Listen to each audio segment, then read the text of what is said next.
YouTube? It's me, Jess, and I'm an opera singer. Today's video is going to be a performance analysis of Peter Hollens performing Epic Halloween Medley. Let's go. Welcome to the dark dimension of human imagination. This is an area which might be called the Twilight Zone. It's something strange in your neighborhood. Who are you gonna call? Ghostbusters! That's what I'm saying. Is there something weird and it don't look good? Who are you gonna call?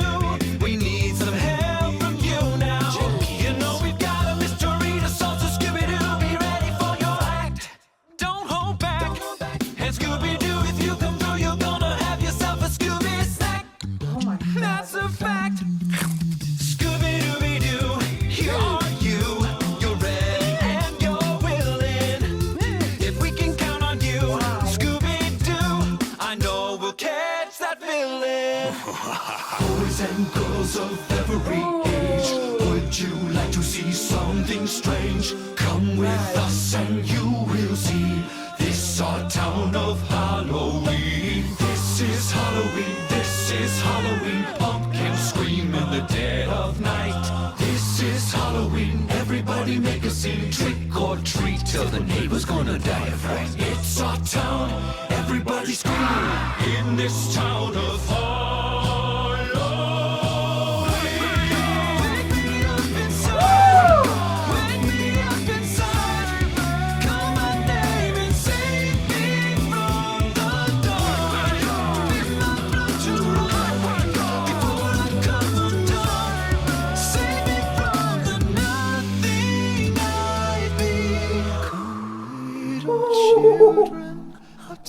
Oh my god, this is so good. I promise I will rewind. What the heck? So it took me a little bit of time to actually really realize that he is every single character. My god, the production on that alone is so unbelievably time consuming. 8 to 9 different costumes at one time.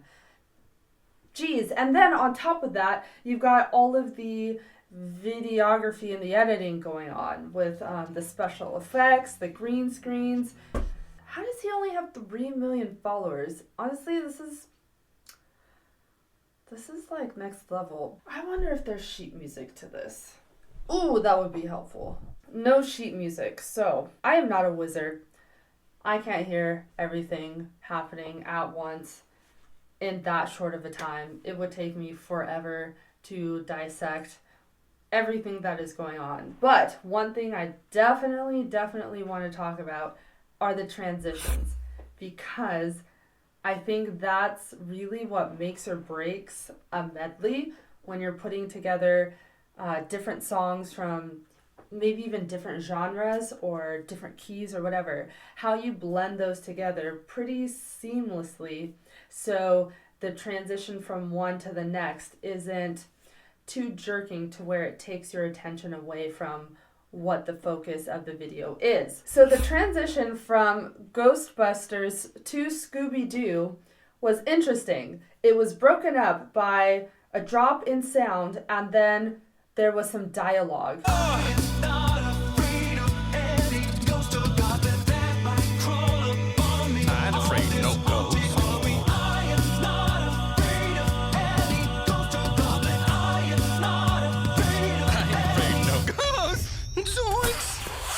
Top center screen, looking down at the ghost.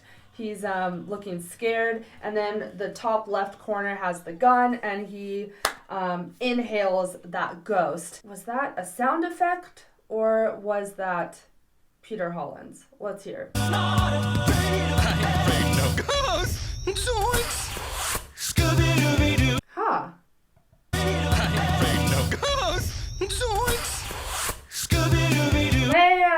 Okay, I can't tell if that is like a post-production sound or if that's actually Peter Hollens. There's like this very technical sound that's happening just before the ghost gets inhaled into that gun.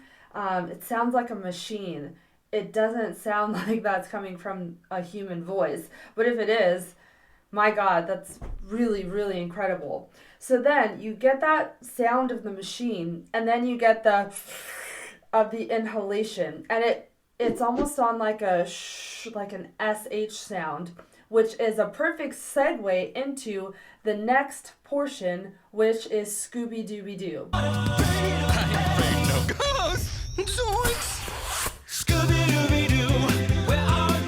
The first word is an S. So going from the SH right into the Scooby-Dooby-Doo, I don't know.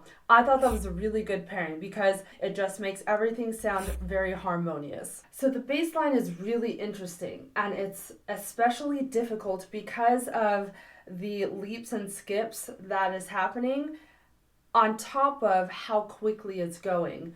You just have to have such a keen ear to hear what note is coming next before you sing it, while also staying in tune with the note that you're singing. In practice session, that just means taking all of your notes, taking them out of rhythm, and just hammering them down in a very slow rhythm. And then you gradually speed up until you get to the tempo that you need for the piece. These notes are just not easy.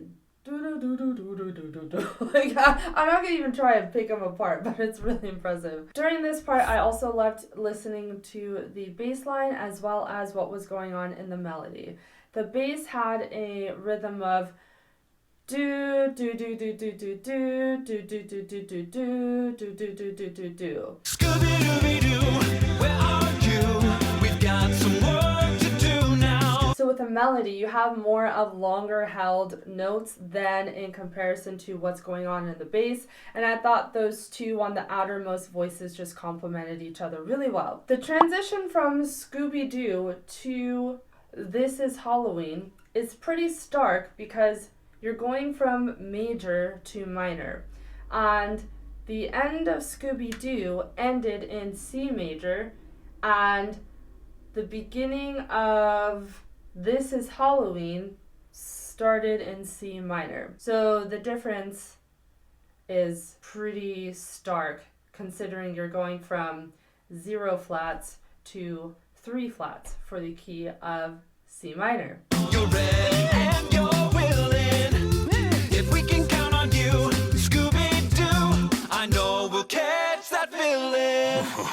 Boys and girls of every age, would you like to see something strange? That first chord in the This Is Halloween was, I think, just the right amount of time to really allow the brain to process that we have completely shifted gears. Okay, so the transition to Bring Me to Life, I really loved, and I didn't even think of this really as a Halloween song, but it fits with the theme perfectly. The ending of This Is Halloween ended in E minor. The last part of that bit went Halloween,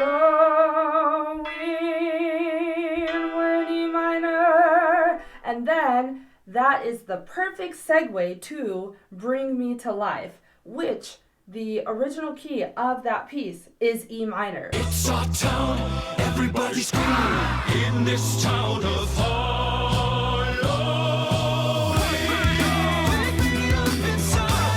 So that transition, all you have to do is stay in the key that you ended on for This Is Halloween. I thought that was so smooth. I definitely wasn't expecting him to hit the octave in the original key for that. So that was a really nice surprise. And he kept it through the whole time.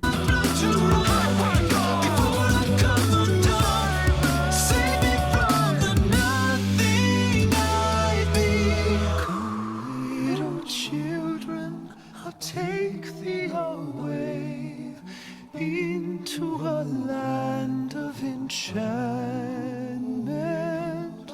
Come, little children, the time's come to to play here in my garden of shadow.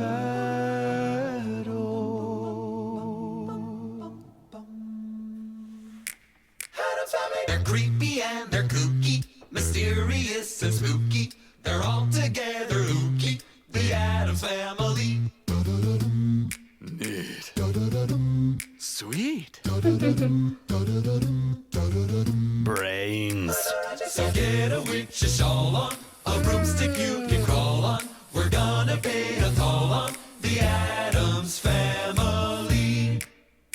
I was working in the lab late one night when my eyes beheld an eerie sight. For my monster from his slab began to rise. Then suddenly, to my surprise, he did the monster mash.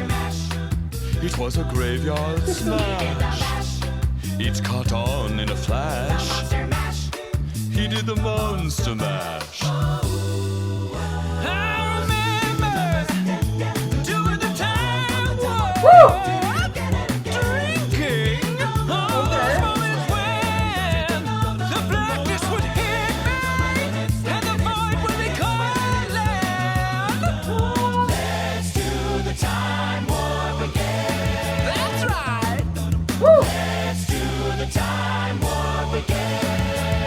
It's just a jump to the left.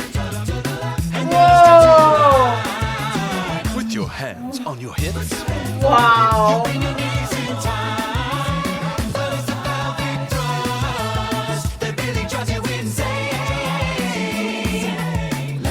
do the time warp again. We'll do the monster mash. Let's do the time warp Let's go.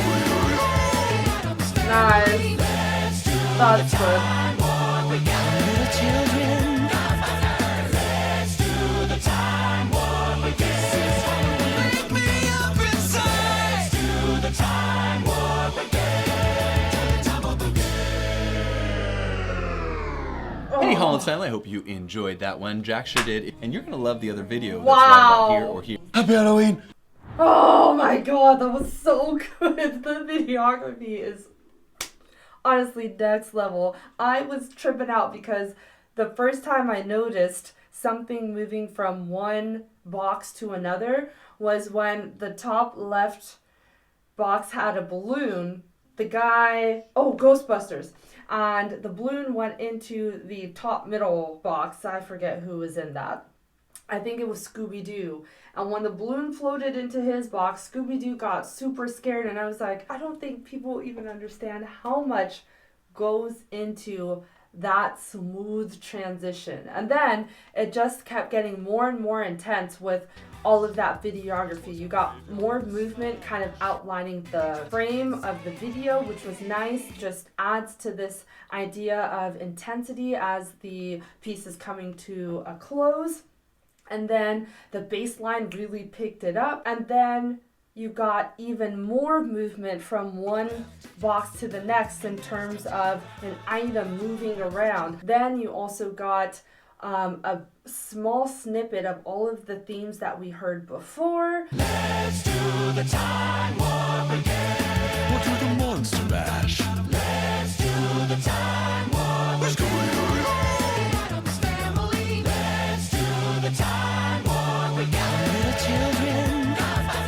Let's do the time warp again. Wake me up inside. Let's do the time warp again. Time warp again. Stuff just rolling till it comes to this big old climactic end. And I also loved how the end just kind of died down with the, what'd you call that? Just like a sigh down.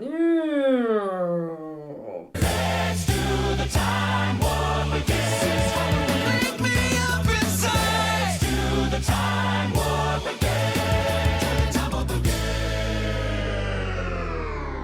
If you liked all that you saw, make sure you hit that subscribe button down below. Comment down below what artist you would like me to do a performance analysis on. Lastly, make sure you check out the description box for ways you can keep in touch with me, get access to exclusive perks, check out the Soprano Notes blog, and or take a lesson with me. I hope you have a good day, and I'll see you soon. Bye.